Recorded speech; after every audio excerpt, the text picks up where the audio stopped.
Braun Strowman says not now. I think he's having fun. And look at this. Doc, will you do something? This is the most disgusting thing I've ever seen. Like this video, subscribe, and turn on notifications. And once you're done, leave a comment saying that I subscribed, and you will be replied to. We'll be doing as many as we can.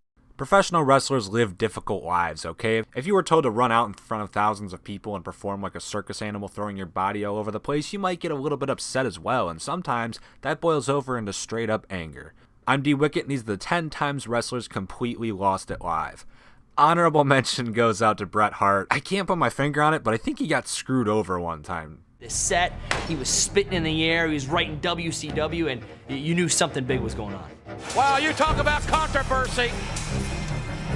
Number 10, CM Punk. Alright, maybe this isn't exactly a wrestler boiling over with rage, but I'm going to go ahead and take my interpretation of losing it and say that CM Punk bursting into laughter during this segment of Monday Night Raw counts.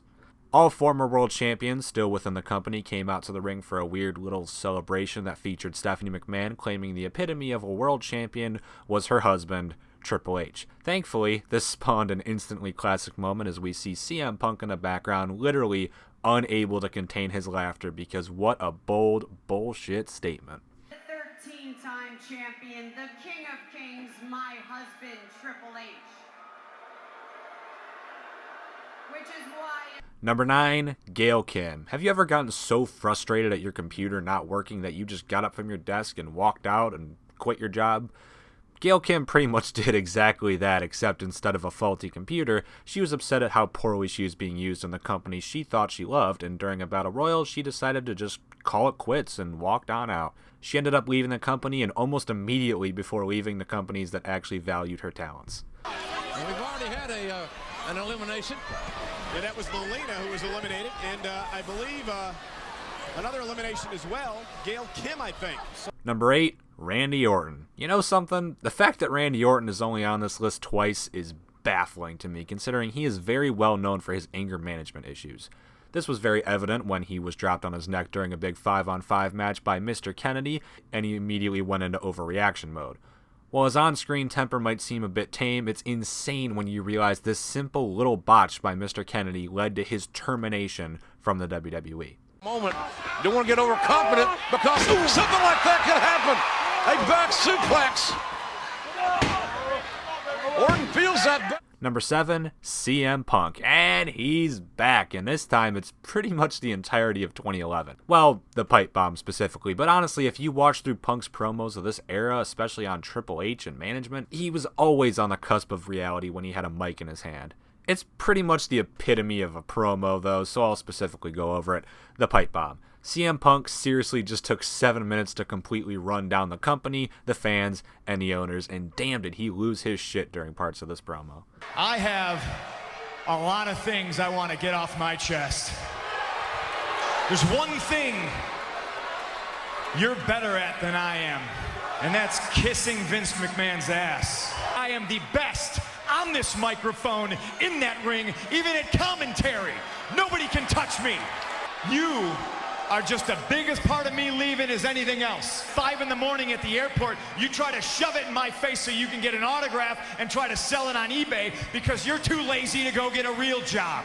Can we do this whole bully camp?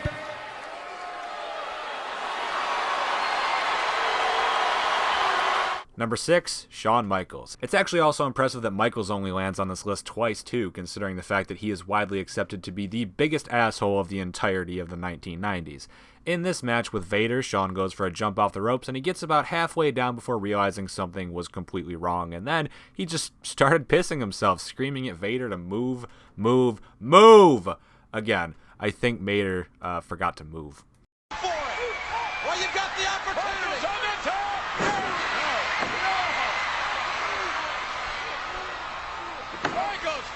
Number 5, Shawn Michaels. And welcome back, Shawn. This time he got hit with a fucking battery, though, so let's give Shawn some credit.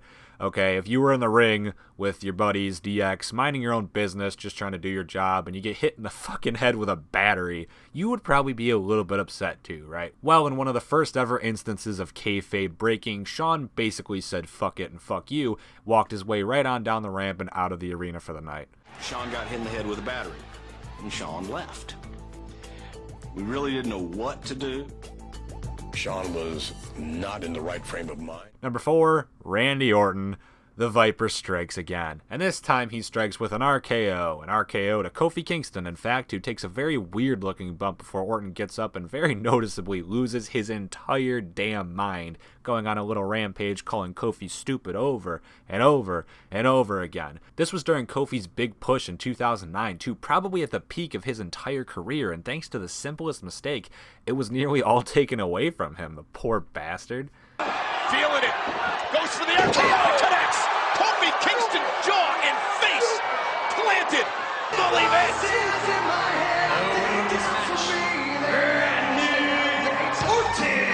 Number 3, Kurt Angle. We've talked about Daniel Puder's tough enough incident loads before, so I won't waste too much of your time, but it can't be overstated how crazy this moment was. A complete rookie, a nobody, took on a shoot fight challenge from Kurt Angle.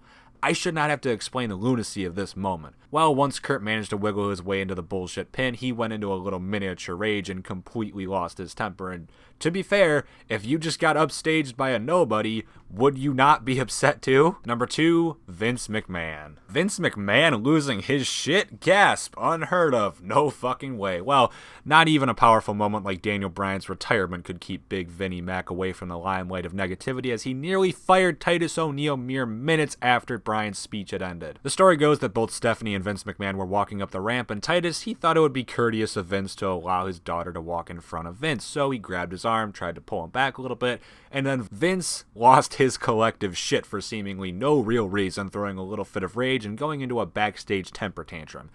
He had Titus suspended and nearly fired during Black History Month.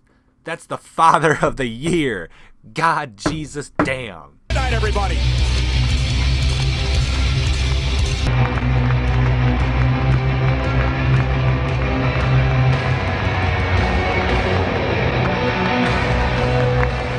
And number 1, Vince Russo.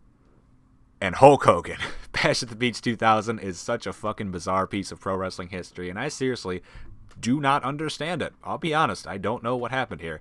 Hogan refused to lose, but he didn't want to wrestle Jarrett, and Jarrett didn't want to lose, but he agreed to just lay it down, and then Hogan got upset at that. It's just a stupid mess that really just... It's just stupid, but here's what we know. Both Hogan and Russo were very pissed at the situation. Both men came out to make their cases. Hogan gave a promo after his quote-unquote, quote, I cannot put enough quotes on this quote, match, where he ran down WCW completely, and then Russo came out and completely ran down Hogan. It was a nightmare for production, but for me, it's a glorious disaster and an easy... I knew in my mind Hogan was going to want to win the belt. Okay?